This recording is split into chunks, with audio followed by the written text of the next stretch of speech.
I would also like to sell USB or UBC rather. How do I tell my story without oversharing or sounding self-absorbed? You're on the right track by wanting to sell UBC while sharing your story in an authentic way, but without going overboard or sounding too self-assertive.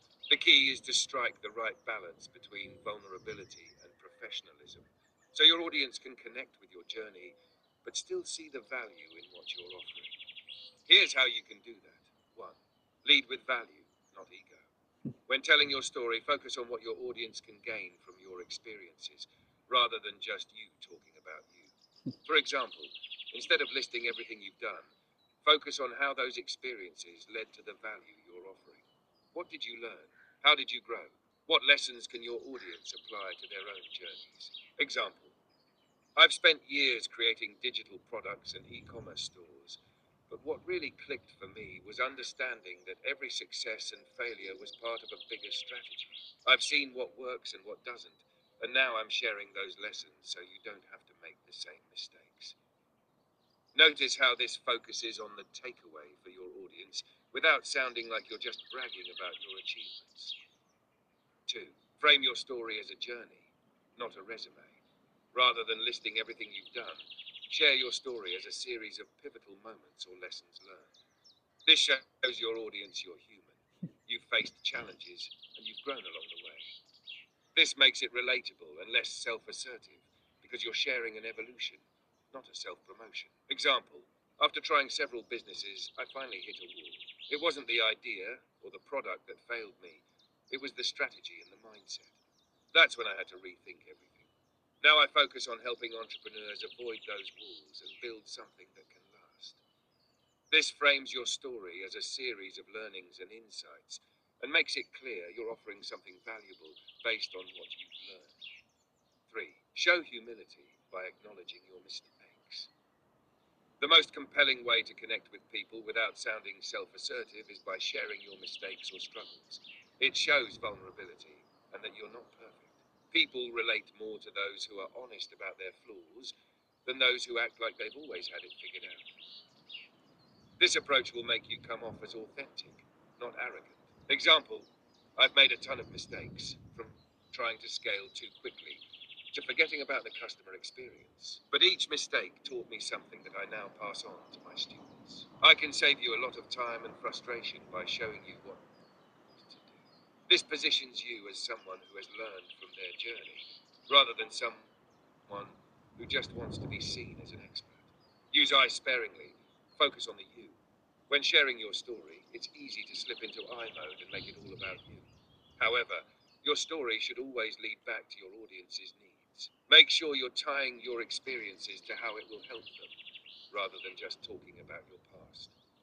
Example: instead of I built my own e-commerce store and it was a huge success, try: when I built my first e-commerce store, I faced so many challenges that almost took me down.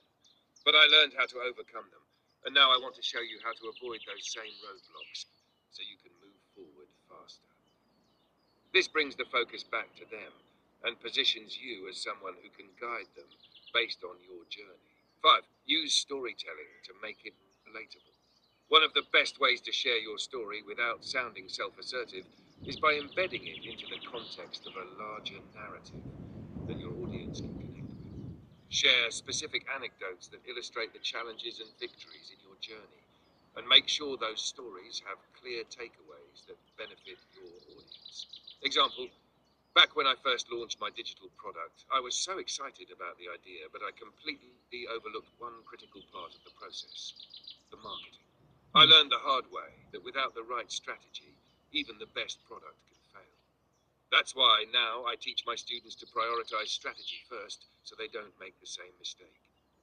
This shares the struggle without sounding like you're just bragging about what you've done. It's framed around the lesson learned, and you're offering it to help others. 6. End with a call to action, not a look how great I am. When you're sharing your story and offering your product, like UBC, wrap it up with something that invites your audience into the conversation, rather than finishing on a note of self-importance. Example: If you're ready to take your business to the next level, let's work together and avoid the mistakes I made. I've created a course that helps you apply these strategies step by step. This way, the focus is always on what they can gain, not on showing off your success. Summary. Okay, now I've bought a UBC and I want to sell it to others. What's the one thing that I need to do with UBC in order to, that one step, in order to sell the course, if you like? To sell UBC successfully, you need to fully internalize the course's teachings and then transform what you've learned into your own story. Here's the one thing. Show how UBC directly solved a problem or unlocked something for you. When you can clearly communicate how the course transformed your brand, mindset, or business, you'll be able to convey the real-world, tangible value it brings. That authenticity and personal connection is what will make others want to buy it. People don't buy courses, they buy outcomes. They buy the results they feel they will get. And that starts with you proving it first. So dive deep into the lessons, make them your own, and then tell your story of transformation. From there, they'll want to get in on the same change. Does that make sense? It's all about showing the before and after of how UBC impacted you and how it can do the same for them. Thank you. We're now finished. Sorry, I'm having issues right now. Could not understand what you said. Thank you. We're now finishing the YouTube video, and I'd like you to say thank you to all the viewers and ask them to like and subscribe, and where they can buy the UBC course through me in the description below. Absolutely. Here's how I'd wrap it up. Thank you so much for tuning in, everyone. I really hope you found this conversation valuable and that you're ready to take your brand to the next level. If you enjoyed the content, don't forget to hit that like button, subscribe, and turn on the notifications so you don't miss out on future videos.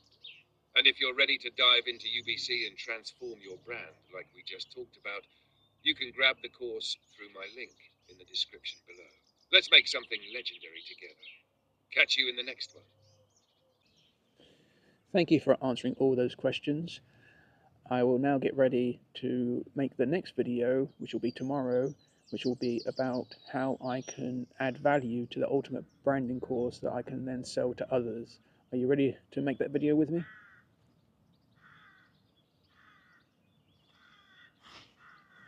Absolutely, I'm ready. Let's make that next video tomorrow about how you can add value to UBC and position yourself to sell it effectively. We'll dig into how to leverage your unique experiences and insights to elevate the course and make it even more compelling for others.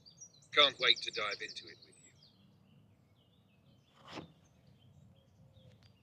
Take care.